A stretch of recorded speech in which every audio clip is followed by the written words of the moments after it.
things we can do from a technology standpoint or from an investment that'll increase the safety of the railroad.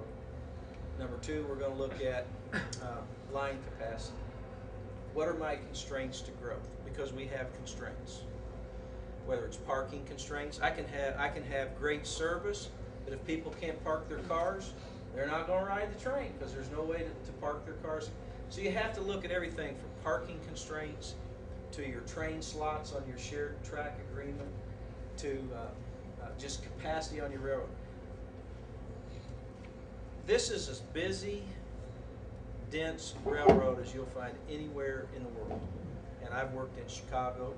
Chicago has 26 Class 1 railroads plus all the commuter agencies that work in and out of Chicago. You know, we will have on a busy day between freight and passenger 300 trains a day. That's a lot of traffic. It's a lot of volume. And you know, we can't forget we're balancing the passenger with the freight because industry depends on that.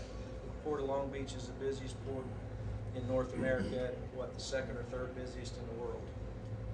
So the United States is dependent upon good transportation to and from Long Beach.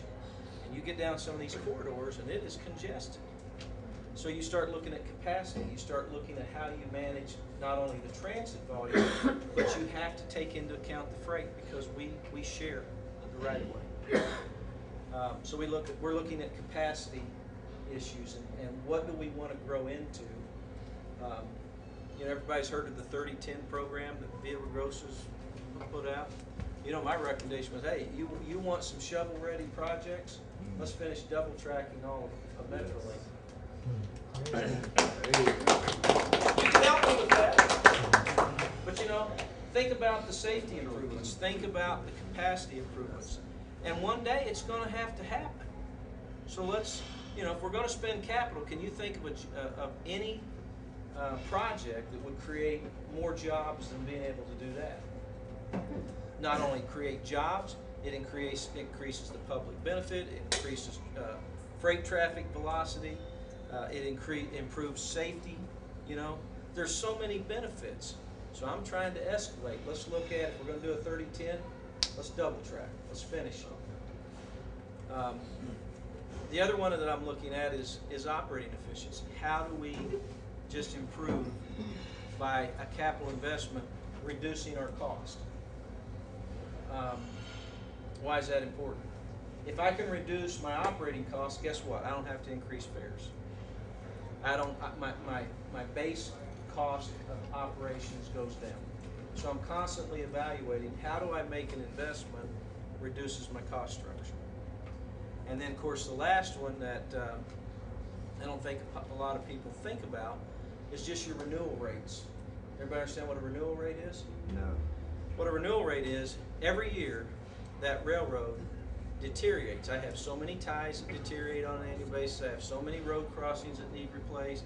I have so many turnouts, switches, rail that needs to be replaced, surfacing that needs to be done. So I know exactly what I have to invest in each one of those categories just to maintain status quo. Now, the other things that are unique about railroads, they don't deteriorate at an even level. It's exponential.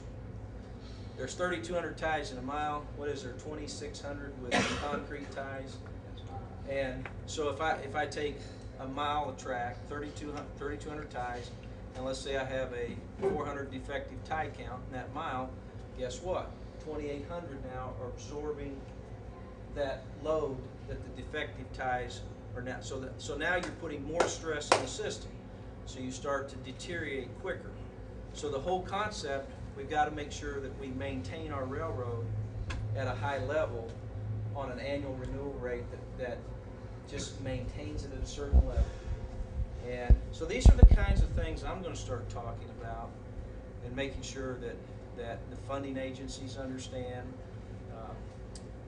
You know, I'm a business guy. My background is in business. And I'm going to present a business case to the public that says, here's what we need, here's my professional opinion on what's going to drive the most value to make this system, I keep calling it, to unlock the potential of Metrolink. Because when we take a system view and we start to say, here's our top safety projects, here's our capacity constraints, here's what we need to do,